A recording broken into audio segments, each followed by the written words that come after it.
everyone, and welcome back to Rival Talk for Week 15 of the 2021 NFL season. As always, I'm your host, and I am joined by probably a pretty chipper Marcus for many reasons right now, but specifically for the Niners' crazy victory this past week. How you doing?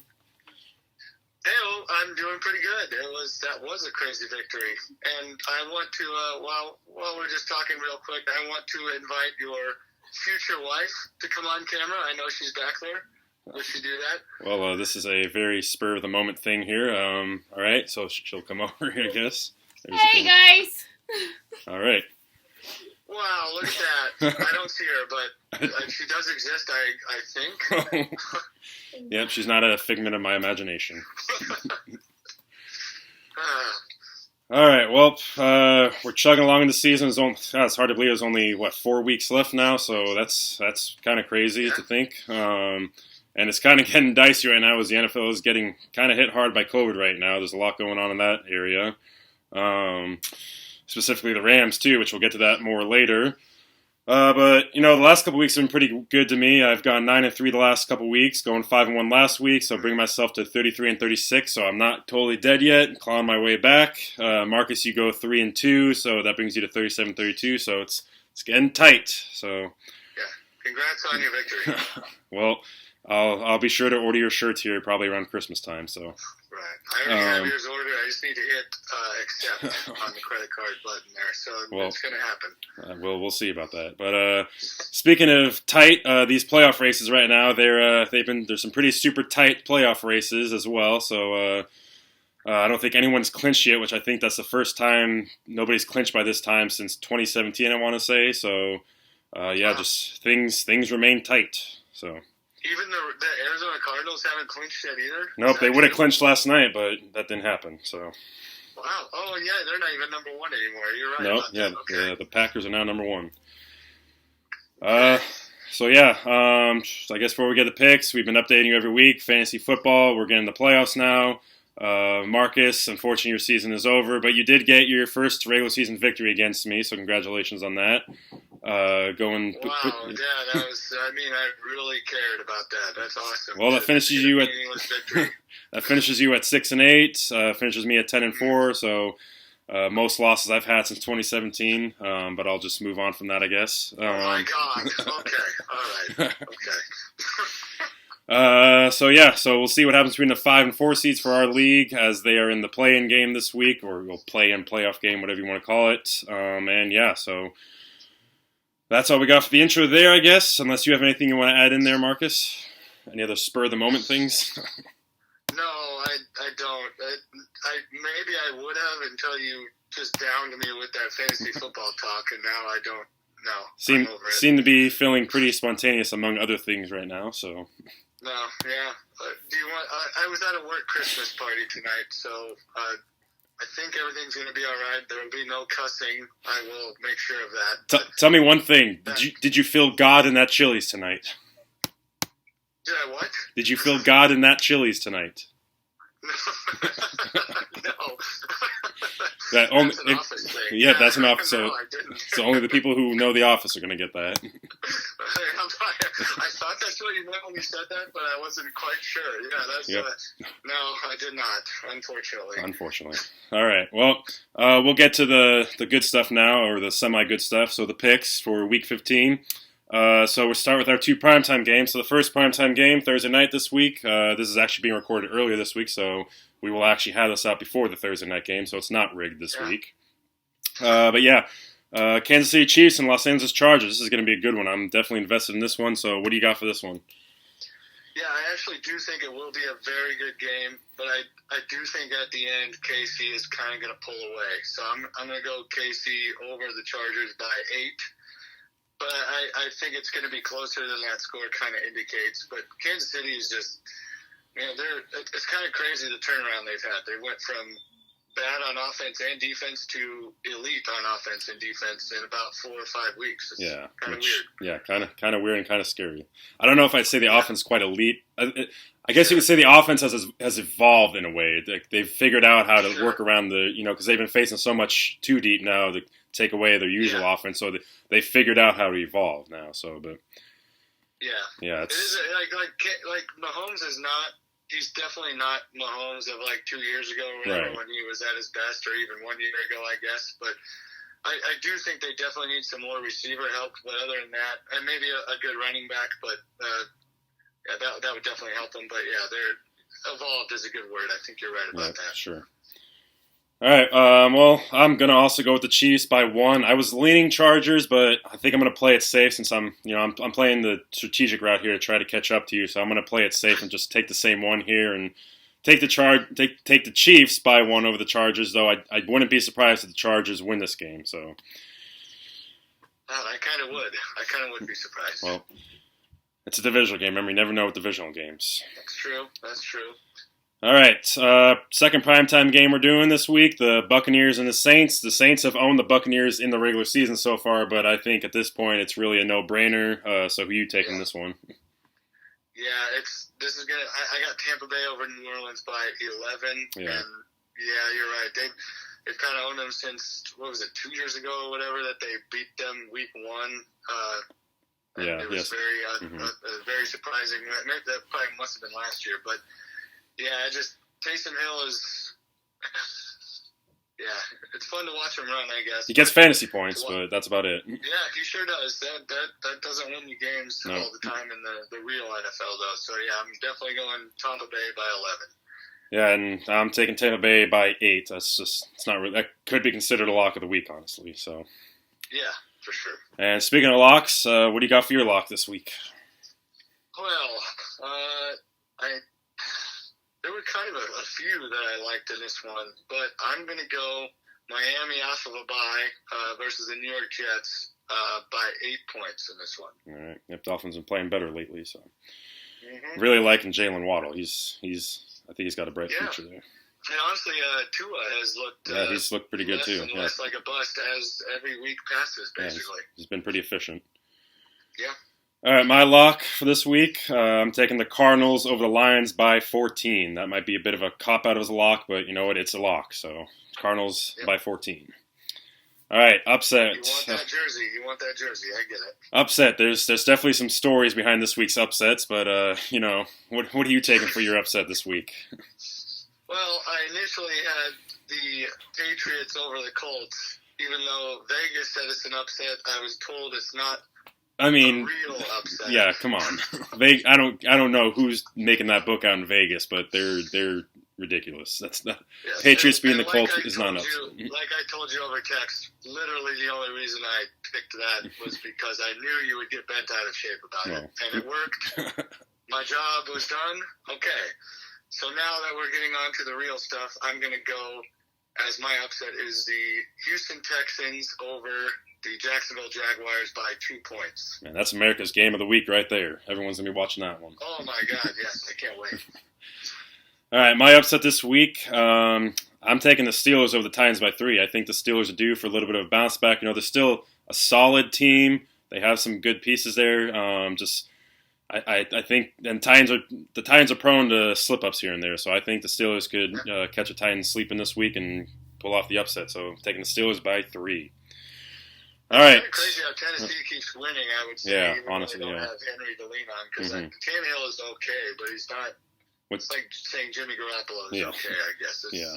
It is they must be very well coached, I guess. It sounds like Henry might be back within the next 2 weeks or so, though, 2 to 3 weeks. Yeah, I heard he could be back for the very last week of the game if they needed to get into the playoffs, is what I heard. It's kind of crazy. He's still like the 4th or 5th ranked leading rusher, even though he hasn't played the last month. It's insane. So. Yeah. All right, so your random game, there were a couple of good ones, really. I was trying to choose between. I'm going to go with this one, though, good divisional game, the Washington football team and the Philadelphia Eagles. That's what I picked for you. Oh, wow. All right. What sucks most about this is that I picked it for you, but I didn't even think about it because I didn't think you were going to pick that. There was like 2 other ones that I thought you were going to pick. Let me guess. Let me guess the 2 other ones. Was it Raiders, Browns? Yes, and then Broncos. Right? Broncos. Yeah. Those were the other ones I was thinking about too for you. So. Well, the reason I'm going to pick Washington in this game is because I think you're for sure going to pick Philly, just based off past picks. So in order to be a little different, I'm going Washington by 2. Well, maybe I just want to play the safe route then and take the same pick as you. Because I'm the one chasing you. Philly's easily going to win. It's Gardner Minshew. You got this. Is Gardner Minshew playing? That's what I heard, but I mean... Then yeah, I'm taking the Eagles, because Minshew, I think, has been really underrated. But wait a second, though. Okay, before I know where you're going with this, I'd still like Jalen Hurts. Minshew is underrated. Like, Minshew is still pretty good himself. They do both. Okay, Hurts is good in his own way, the way he plays. Minshew is good in his own way, the way he plays. So, if that makes sense. But what if Philly had Geno Smith as their starter? Would you pick them for sure? Oh my god! Because he's better than Russell Wilson. You said that. I never said that. What about that time you said go Hawks or whatnot? That little message you sent me about. You remember that one week you weren't on? You sent me that message about how you wish you were a Seahawks fan. No. No, I don't. Fine. It was pick the game. It was right there in the message. Yeah, I'm taking the Eagles by 3. So there we go. I knew you were going to pick that, man. There we go. I'm honestly kind of shocked that you picked that game for me. I thought, well, I'm not really shocked, but it is kind of crazy, and I didn't even think about what I would think to pick. Oh. So I thought you were going to pick another one. You got me on that one. All right. Well, congratulations on your victory in that one this week. So. Right. Okay. All right. Well, at this point, we will take it over to Pooch Picks. So I haven't mentioned it yet. I was going to mention it at the end of this, but I guess to kind of give a background on the way it's set up, I mean, I mentioned it in my Pooch Picks video.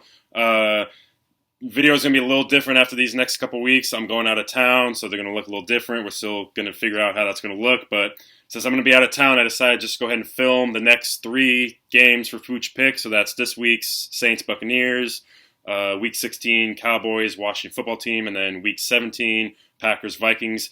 If they get flexed, oh well, just still do those games. But honestly, I don't think these games should get flexed because football team and Cowboys, that's still got some intrigue to it. Yeah. And playoff and Vikings-Packers, that definitely should get flexed either. So I think we're safe there. So.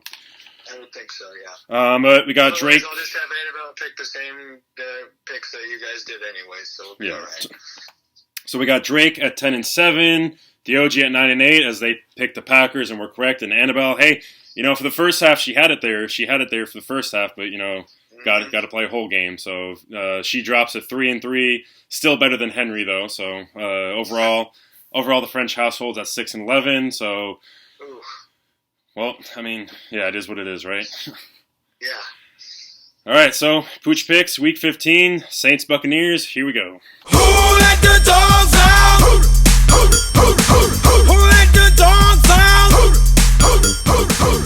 let the dogs out? All right, well, as I'm sure I probably will explain in the video, obviously I pre-record these, surprise, surprise. Anyways, going out of town for the holidays, so I will not be able to record these Pooch Pick videos for the next couple weeks. So we're doing weeks 15 for the Saints-Buccaneers, 16 the Washington teams of no names out there against the Cowboys, and then week 17 the Vikings at the Packers. I don't feel like any of these games should be flexed, so we should be good. If they get flexed, oh well. Drake is going to be up first, and I've got him behind a closed door, so we'll see if this will work. So we're going to cut to that next. All right, behind this door is a lead dog, taking kind of the Marcus approach to this week. So here we go. All right, go ahead, Drake. Go find. Oh man, he's excited. All right, who you picking up? Going to that one first. So he's taking the Cowboys. Taking the Cowboys over Washington football team in that one, and then he's taking the Buccaneers over the Saints in that one. And we got one more. Yeah, he definitely went for the Buccaneers first. He did eat some from the Cowboys, and then he ate some for the Buccaneers. So right now we got Cowboys, Buccaneers. Drake, over here. Over here. Come to this one. He's probably going to want to finish. Oh, here we go. Let's see who's picking between the Vikings and Packers. And he's going with the Packers. So Drake's picks are in.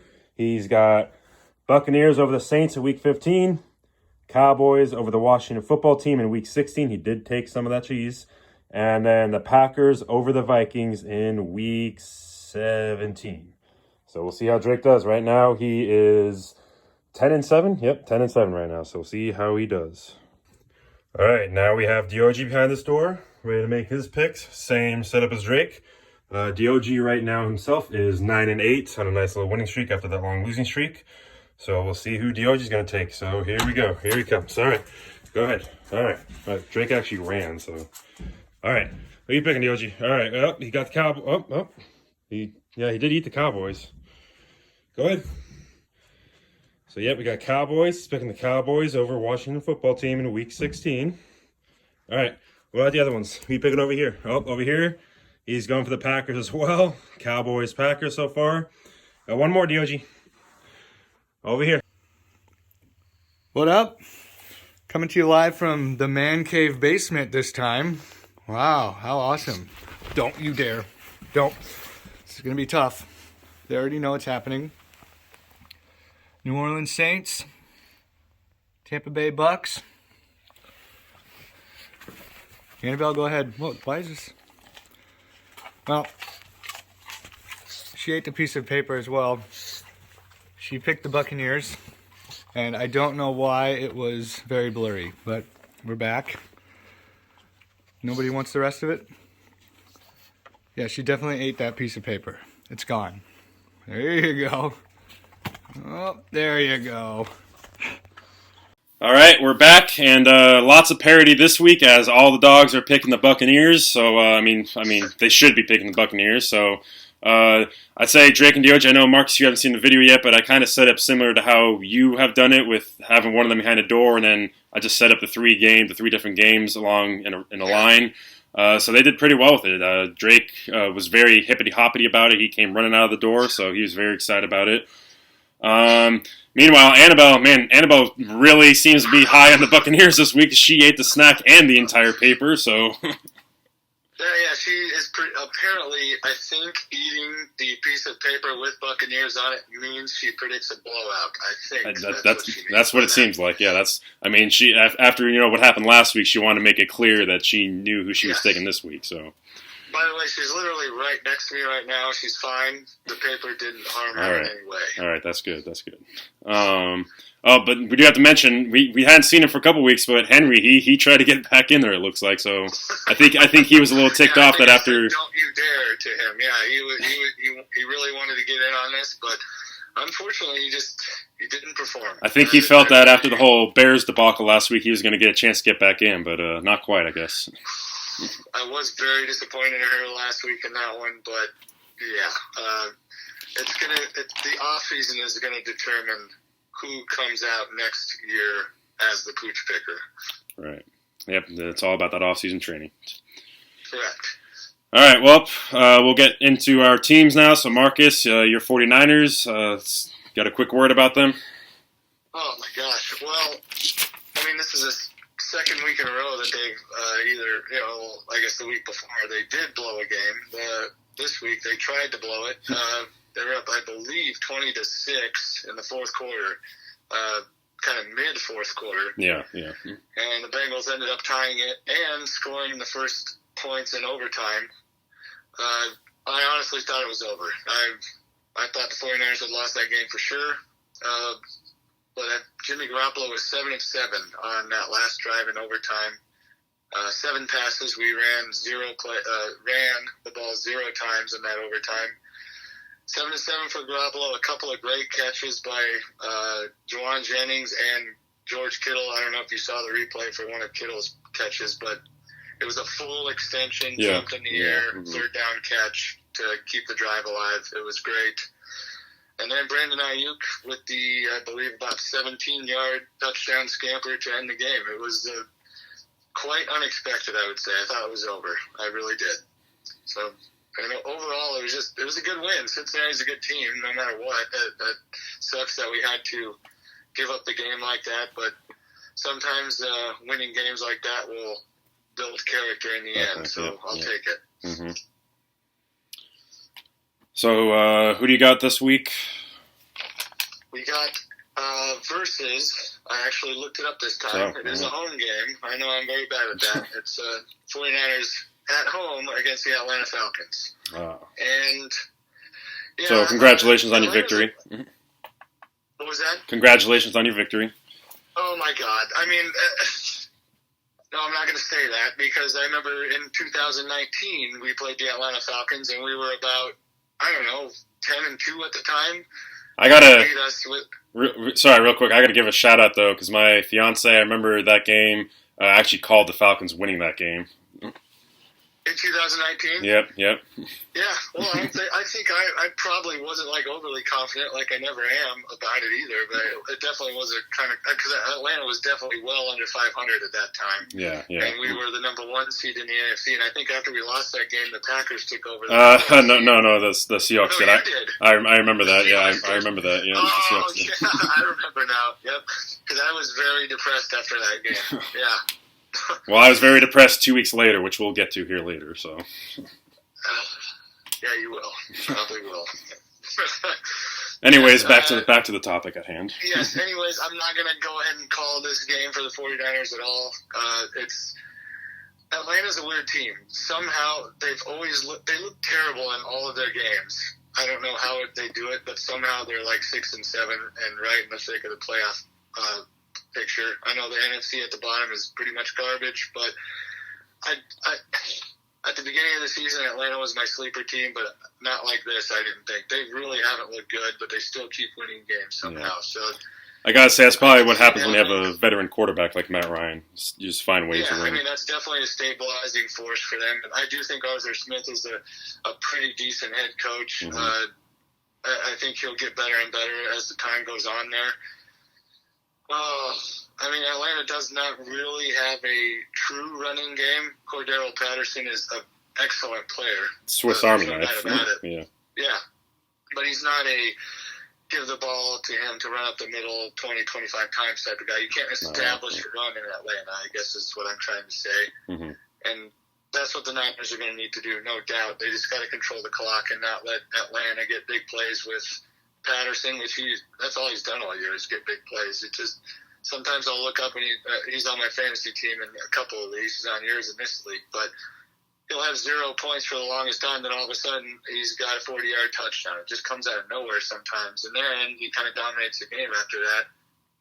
You know, Kyle Pitts is an elite talent, even though he has had a very subpar year, I would say. Yeah. Oh my God! Live appearance by the Dogs. Yep. I don't know what happened. They didn't like you. They didn't like you trashing Kyle Pitts, I guess. No, or the piece of paper in Annabelle's stomach has shifted. Oh, jeez. She barked. No, she's fine. She's really fine. They eat paper all the time. They're dogs. But yeah, we're gonna definitely have to establish the run. There's no doubt about it. And I think Eli Mitchell will be back this week, and that'll help. Man, basically we just need to keep getting the ball to George Kittle because the last 2 weeks he's kind of shown why he could be either is or could be the number 1 tight end in the NFL. I think 2 weeks ago against the Seahawks, he had 10 catches for 185 yards and 2 touchdowns. And then this week, I believe he had eight catches for 140-something yards and 1 touchdown. But he's just all over the place these days. And when they actually utilize him, he cannot be stopped. It's one of those things where we just don't, for whatever reason, sometimes we prefer to just use him as a blocker and not actually have him go out for passes. But, yeah, I would just say establish the run, throw to George Kittle, get Deebo Samuel involved in the run game as usual, and if Jimmy Garoppolo doesn't throw turnovers, throw picks, or have fumbles, then we should, quote, should be all right. But I'm never confident in this team this year, especially. Maybe near the middle of 2019 when we were winning games crazily by 30 points or 20 points each, I was getting confident, but I'm just not that anymore. So it'll be a close game. I'm going to go 49ers by 3, though. All right, by 3. All right. Yeah, I'm definitely pulling for the Falcons in this one, the grand scheme of things, even though they're right ahead of us, but because that would make you both 7-7, I believe. Then, so yeah. Yep. Correct. All right. Well, Seahawks. Finally. I know it was the Texans, but that's a kind of win and the kind of game you want to see against a team like that. So they're finally finding their form. Back-to-back weeks, actually, the defense has shut it out in the second half because they shut out the Niners in the second half, and then last week they did the Texans as well. There's a little bit of some bend but don't break again. They let Mills, complete some passes, be efficient and whatnot, but overall, they held it down when they needed to. Looked pretty good without Jamal Adams.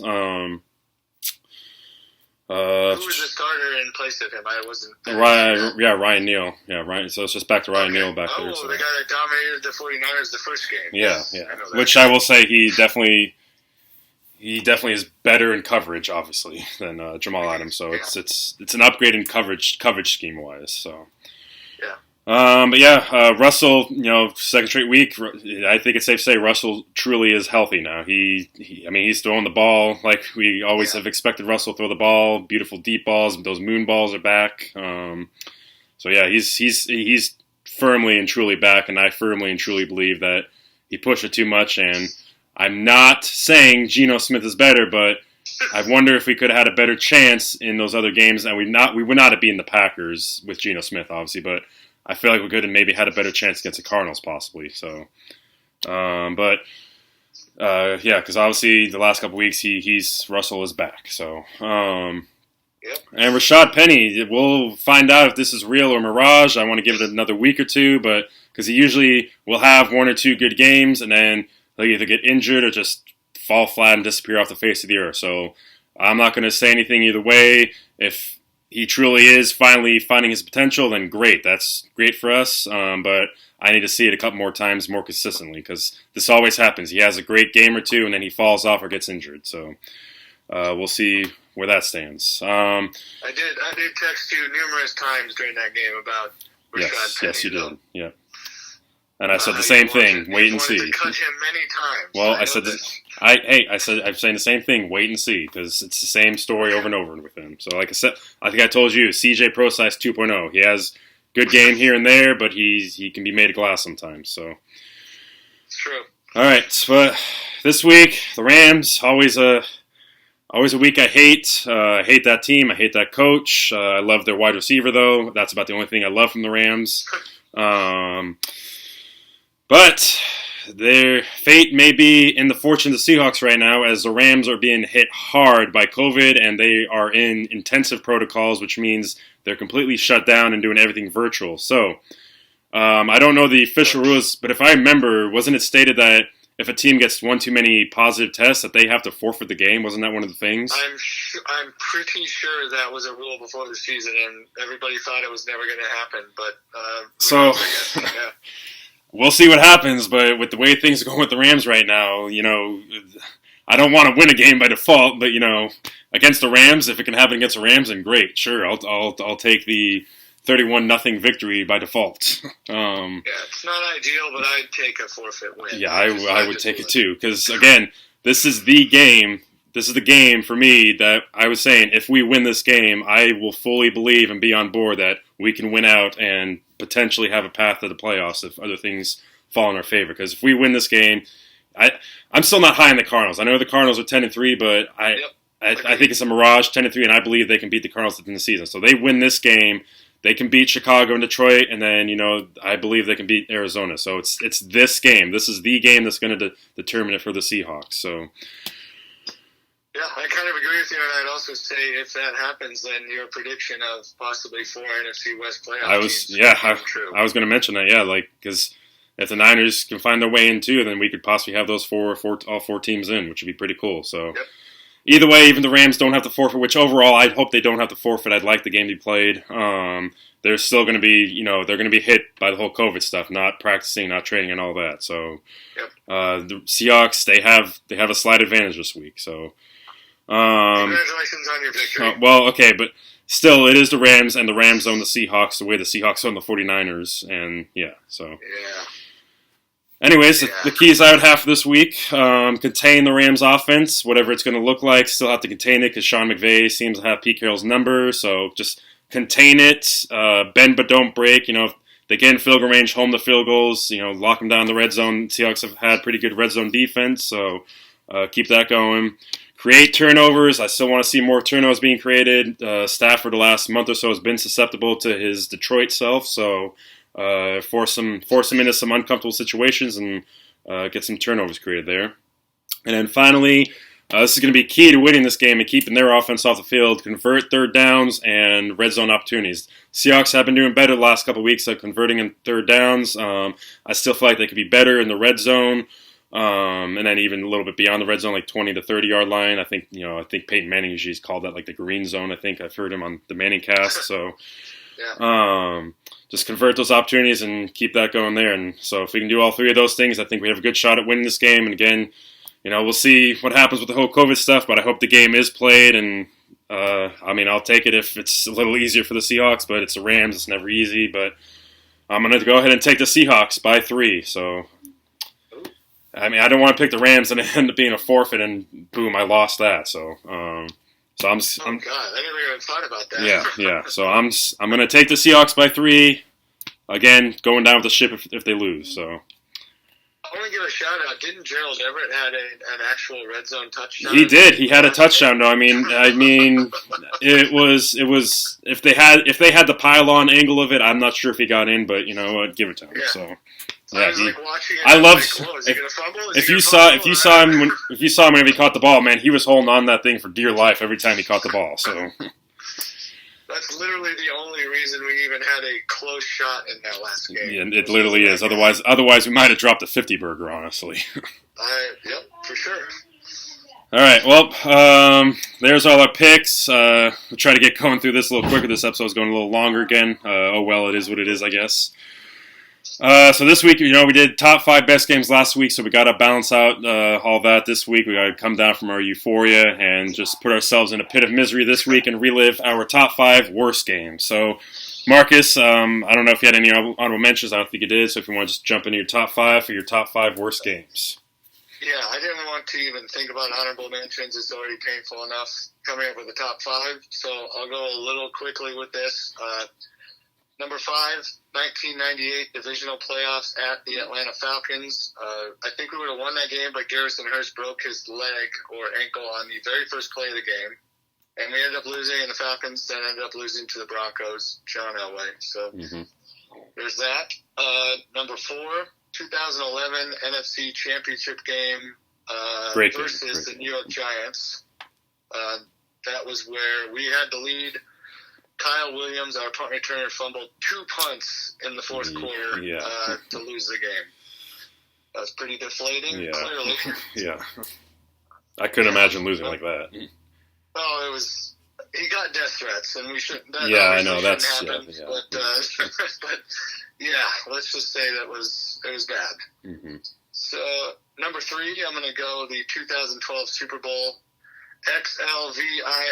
I'm not good with Roman numerals. I don't know what 47. Means. 47. There you go. And you're gonna have to help me on the next one too. But that was versus Baltimore. We were down big the entire game. And then the NFL intervened and turned power off. Oh, okay. All right. Maybe. But yes, we actually had a chance to win that game at the very end. It was 1st and goal from I believe the 2-yard line. And we threw 4 straight passes, even though we had Frank Gore in the backfield. And I'll never forgive our former offensive coordinator, Greg Roman, for that. He's now Lamar Jackson's offensive coordinator in Baltimore, but I will never forgive him for that. Well, we share some pain there in that regard, I guess. Yes, I know. I know what you're gonna say. Yeah. I know what your number 1's gonna be, but we'll go on here. Number 2, the 2019 Super Bowl LIV. 54. What's that? 54. There you go. Versus Kansas City. Clearly, we were up 20-10 against the Chiefs, and that was a great game, I thought. Okay, if you say so. Yeah, I had a bunch of friends over, one being a Chiefs fan, and jeez. Oh God, yeah, it was bad. When the game, let's just say when the game was over, I literally, as soon as the game was over, when it hit 0-0, I took the dogs out and I went downstairs and I left all 8 people upstairs by themselves. I didn't say, "Oh, have a good night, see yourselves out." I went downstairs and shut the door and in the darkness, and that was it. I don't know how long they stayed. I have no idea. But they all ended up finding their ways home, so that's fine. Oh, unfortunately. Yeah, number 1. You might have talked about this last week for, I believe it was your number 1 game even. Just different, on the other spectrum of things, the 2013 NFC Championship game at Seattle, the tip. And I'm not even going to talk about it. We all know. So there you go. You don't want to mention what'd you do after that game? You said for the Super Bowl you went in like a pit of darkness. What'd you do for that one? Well, this was way worse than that. This was the Super Bowl. And it was clearly the two best teams. And I don't want to talk about that one. I don't want to go back to that place. That's more deflating because honestly, that's what killed the franchise really for the next few years. I feel like it did. We were terrible for a while after that, and it's not only just losing a game where you're that close, but it's to your main rival and to the best, the two best teams. It's just the whole culmination of everything. Just why it was your best game of all time is why it's my worst game of all time. Yep. All right, we won't talk about that anymore. We're done with that game. Yeah. All right, well, for me, I did have two honorable mentions to get in there. One of them was Week 10, Sunday Night Football in 2015 against the Arizona Cardinals. I'm putting that one in there because honestly, at that time, I remember being like really deflated because at that time, after all the success we'd had the previous couple years, that felt like the real like change of the guard. Like, okay, that's it. All this fun was over because that put us down to I think 4-5, and at that point, it was looking bleak that we weren't going to make the playoffs. Of course, we went on and I think won the rest of our games that season. I think that, or at least most of them. But at that time, I remember just being totally deflated, and we were down big, and then we came back, and then we blew the comeback and all that. I think Andre Ellington had like a 50-yard touchdown run. I remember Drew Stanton was like dancing on the sideline as it happened. It was deflating. So, who was Arizona's main starting quarterback at that time? If Drew Stanton started, who was Carson Palmer was, I believe. Yeah, Carson Palmer, I'm pretty sure. Oh, wow. Yeah. Okay. Then we got 2003 wildcard game against the Packers, the Matt Hasselbeck infamous. I want the ball and we're going to score. I love that one. Oh, man. And hey, Hasselbeck did create a score, just, Al Harris went the other way with the pick six. So, yeah, that's like the very first time I can remember genuinely, I think I was like 9 years old. I was genuinely, the first time I was like really pissed off after a Seahawks game. Like I had pissed off emotions from a Seahawks game. So, yeah. I'm kind of surprised that's not in your top five. So I'm actually because there's plenty of others that had more emotions. So, number 5, the 2006 NFC Divisional Round against the Chicago Bears, a game that forever made me hate Robbie Gould for, really no reason. He just did his job, but I hate Robbie Gould. So. I remember saying the other night. I know he missed a kick this past week. I remember saying, why couldn't he do that in 2006? So, yeah. Well, it's because he was like 25 at that time. Yeah. Now he's 40. But yeah, lost to the Bears 27-24 in overtime. This was after the season. The Seahawks won the Super Bowl and had aspirations to try and get back. They came in that game banged up, and honestly, they weren't supposed to be as close as they were, and they gave it a good fight, and they had a legitimate chance to win it, but in the end, they didn't, and it was kind of deflating. Number 4, 2019, Week 17 versus the Niners, coming up inches short, literally, not even inches, centimeters short with Jacob Hollister there at the end. 2019. Did you say 2017? No, I said 2019. I'm pretty sure I said 2019. Okay. Yeah, that was, I honestly believe if we would have won that game, I know we would have had the 3 seed, not like the 1 or 2, but with the way seedings would have been and who would have had to come where, I feel like we would have had a legit chance to make the run to the Super Bowl that year if we had won that game. But, it is what it is, and it's a game of inches and sometimes centimeters, so, oh well, whatever. Interference, though, you said, huh, right? Well, yeah, there was, you want to say there's pass interference last week, or 2 weeks ago, we can say there's pass interference that game, so. Well, you didn't even mention it, so it must not be that important, that's all.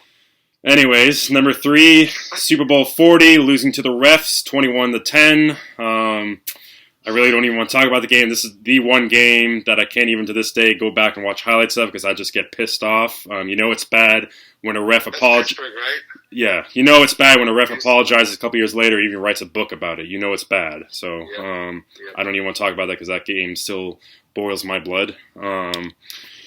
Number 2, number 1, honestly, could be 1A, 1B, but there is a clear difference for why 1A is 1A and 1B is 1B. 1B, the 2012 divisional round game against the Falcons, which obviously did propel us to our 2013 season, but, still this was gut-wrenching because say what you want to say, but I really believe the Seahawks could have beaten the Niners and gone to the Super Bowl that year because just a few weeks earlier, the Seahawks demolished the Niners on Sunday Night Football. So I would have had a good feeling about that one. But, man, I remember at halftime we were down, what was it? We were down 20-0, I believe, at halftime. And I remember on Facebook I actually posted saying the Seahawks were going to win that game 28-27.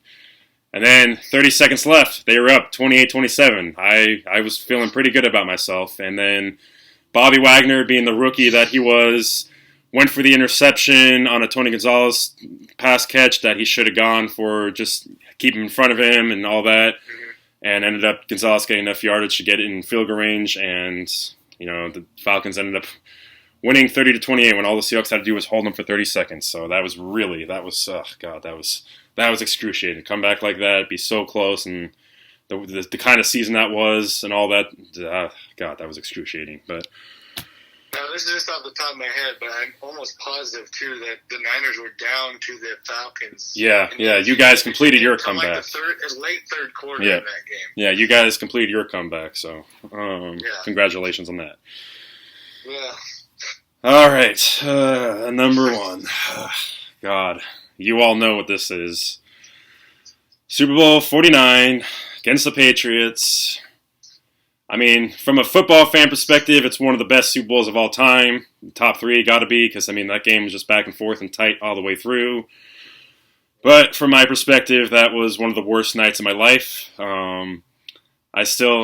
People forget the Jermaine Kearse catch. People forget that catch, and it's really a shame because that was incredible. Like, do you remember the Jermaine Kearse catch? I don't even remember that. When he was falling down and juggling as he's falling down, and he caught the ball as he was falling down? No. Wow. See exactly what I'm saying. I was depressed at that time. See, that is one of the greatest plays completely forgotten in Super Bowl and NFL history. That catch that Jermaine Kearse made, and then, we get there. First and goal. Marshawn runs the ball. It looks like he has it right away, but then he barely gets tripped up. I can't remember who it was. I want to say it was Collins, but he barely gets tripped up. And we're thinking, okay, second goal from barely the 1 yard line, just pound it right again back in. And I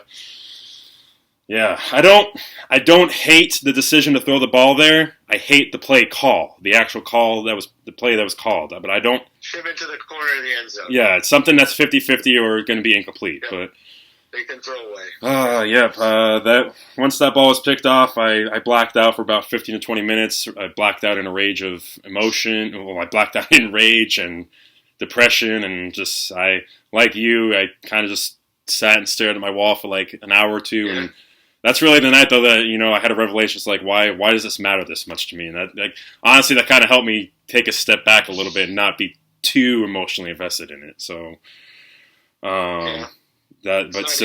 It's not easy, but that was one of the worst nights ever. So, and I remember going into work next day, and those people asked, because people all knew I was a big Seahawks fan. They're coming up to me asking, why do we throw the ball? Why do we throw it? Man, that pissed me off. Why are you asking me that? Do you really think I want to be asked about all that? But it is what it is, as we like to say. So I'm going to tell you right now, I know how you felt. Maybe not to that extent, but I know how you felt, and I don't wish that on an enemy. Even it's a bad feeling. It really is. And that honestly, that decision, that play, that destroyed the Seahawks franchise. Because honestly, I might be crazy saying this. I feel like if they win that Super Bowl, I feel like they become the first team in NFL history to three-peat if they win that game. Yeah, Because I definitely thought you were a dynasty in the making. Yeah. There's no doubt in my mind I thought that. Yeah. I went from being so depressed in that game for the entire game, basically. Not really the entire game, but I still don't understand to this day. Marshawn was getting 8 yards of carry on those last couple drives. Yeah. He was unstoppable. All right. Anyways, we're done. We're done. We're done. Yeah, we're done. We're done. All right. I'm going to need to go have a drink myself now. All right, well, this is a pretty long episode. Oh, well. Episodes the next couple weeks are going to be rather shorter because, as I've mentioned before, going out of town, we're going to discuss what this is going to look like, but it's probably going to be broken up to where I'm doing my picks and then Marcus is doing his picks, and you'll have your Pooch Pick video in there still, but I already did mine, so we'll just roll with that. So yeah, week 16, 17 will be done a little differently, and yeah, I'll still get them out on time. We'll figure that out, and it'll be what it'll be, right? Sure, it is what it is. Yep. All right. Any last thoughts you want to get in before we head out? Nebraska ball sucks. Basketball sucks. All right. And Huskies soccer came up just short of the national championship, unfortunately, but it was a good run for them. So the only team that did anything for the Huskies. Yeah, like I said on your Facebook, all 17 fans are going crazy right now. Oh well, it is what it is. All right. Well, on that note, we'll see you next week in a different version, but we'll still see you. So thanks for watching. I hope you enjoyed the video. Please like and subscribe, and follow me on Twitter. And as always, go Hawks!